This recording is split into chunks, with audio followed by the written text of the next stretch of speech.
Coming up on Mountain News at 6, a woman is facing charges after she is accused of fatally striking a pedestrian in Powell County. And we will have an update about efforts to restore water to some folks in Harlem County.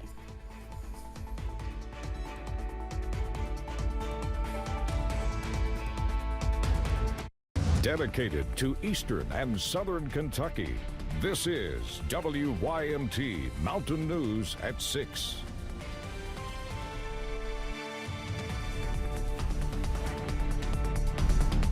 Many in the mountains experienced a brief break from the rain today, but it looks like it's going to be short-lived as those storms are approaching the area.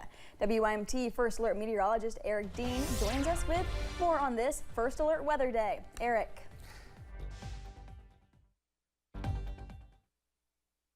Into Friday as our next chance for severe weather will be in play. Here's a look at the main impacts. Multiple rounds of thunderstorms not out of the question. The main time frame I'm concerned about is going to be Friday night going into Saturday morning. All threats for severe weather on the table. Wind, hail, heavy wind, maybe an isolated tornado or two. Now, as we go throughout the next several days, make sure you have the WYMT First Alert Weather app on your device to receive the latest information for your area. If you have it downloaded, thank you so much. Make sure it is updated to the latest version. Here's a look at live pinpoint Doppler radar. Right now, we're seeing a little bit of thunderstorm activity across portions of Buchanan County. Other than that, we are staying dry. We're seeing a mixture of sun and clouds out there at this hour. Temperatures in the 70s, even low 80s. Look at Manchester, 80 degrees, 77 in Boonville. Jackson, good evening to you. You're at 75, 75 in Prestonsburg. Pikeville's checking in with 74 degrees. Now, as we go throughout the day tomorrow, a marginal risk or level 1 out of 5 for severe weather is in play for the majority of the WYMT viewing area. A slight risk or level 2 out of 5 is in the forecast for the day on Friday. We'll time everything out hour by hour using the First Alert forecast in a few minutes. Caroline. Eric, thank you. Sheriff's deputies say a crash happened around 8 a.m. on Kentucky 15 North in the Grapevine community. 2 men were pronounced dead at the scene and 2 other people were taken to the hospital. The victim has not been named and the road was shut down for hours. The Perry County Sheriff's Office is investigating. A man is dead and a woman is in custody after a hit-and-run crash in Powell County. Kentucky State Police say Allison Martin hit and killed Ross Hicks on Main Street in Clay City. Martin is facing several charges, including fleeing the scene of an accident and vehicular homicide when under the influence of alcohol. Now, snapshots in time are all Christina Hicks says she and her kids have of her ex-husband, Ross Hicks. My children are here suffering, looking at pictures. My kids here are crying because they lost their best friend. Martin's arrest citation also says she admitted to stopping at a nearby gas station after she hit Hicks and found his backpack stuck to the front of her car. She says she took it off, left it there, and continued to drive home. A Virginia man is behind bars after police say they learned he got into an altercation with a woman in Pike County. Police responded to a call about child abuse neglect near a church in the Hardy area yesterday. After police received video of a man abusing a child, they went to a Food City in South Williamson. A woman told police that Eric Ware choked her last Saturday. After obtaining a complaint warrant, social services was called to meet the victims. A Laurel County man is in jail after police say he led them on a chase and threw bags of crystal meth out of a vehicle. The incident happened yesterday when police tried to perform a traffic stop. That is when Cody Deaton failed to stop and drove through a business parking lot at speeds in excess of 70 miles per hour. Police later surrounded Deaton, where he briefly resisted his arrest before he was taken into custody. A man is facing charges after police in McGuffin County say he was trafficking drugs. The incident happened last week on Kentucky 867. After police conducted a traffic stop, they say Rondell Fee left the vehicle and attempted to flee. After failed attempts to get Fee to comply, police tased him and as he was headed toward a wooded area. When they arrested him, they say they found more than 11 grams of suspected meth in his possession.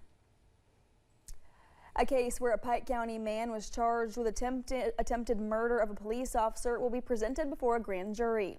Dustin Allen of Ashcamp appeared in Madison County District Court for a preliminary hearing today. The incident happened last month when a flock camera flagged a stolen vehicle parked outside of a Walmart in Berea. Police later say Allen reversed and aggressively accelerated, striking one of the officers when they approached the vehicle. Harlan County has encountered water issues more than once this year. WYMT's McKinley Calandrino has the latest update. After almost 10 days of no water, the vast majority of Black Mountain Utility District customers regained water on May 7th.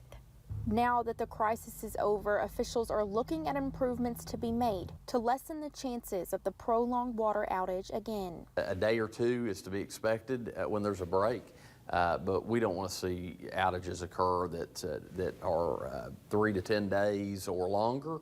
And we certainly don't want to see the frequency. And officials say the company has already self-identified issues in their system. Some pumps and valves seeking immediate replacement. Moving forward and trying to see that systems get better, we have requested that the Kentucky Rural Water Association do an assessment of the entire water district to figure out what exactly is needed and give us a report. Mosley says BMUD voted to start a mapping project led by the Kentucky Rural Water Association to map all tanks, pumps, valves, and meters going forward. That's something they've got to improve on moving forward, is knowing where all of these valves are and being able to get to them when there is a break. But for now, water is mostly restored, and solutions and improvements are in the works. In Harlan County, McKinley Calandrino, WYMT Mountain News. Officials say without outside help after declaring a state of emergency, as well as the assistance within the county, the crisis could have been even longer. A bridge in Pulaski County will be back open tomorrow. The Fishing Creek Bridge in Somerset has been closed since October. Crews have worked to replace part of the bridge's deck and repair beams to increase its lifespan.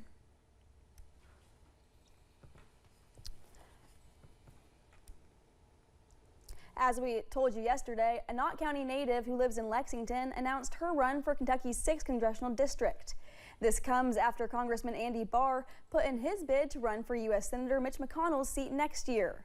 Cheylyn Stevenson spoke with WYMT about her Eastern Kentucky roots. Coming from Knott County, being raised by a teacher and a coal miner, I know those values, and I know the hard work that it takes to make it in a small town here. So I also know the worries that a lot of small town folks have. Southeast Kentucky Community and Technical named a new president today. Dr. Andrea Lee Harrison currently serves as the college's Chief Advancement Officer and has a 25-year career in higher education administration. She will begin her new role on July 1st.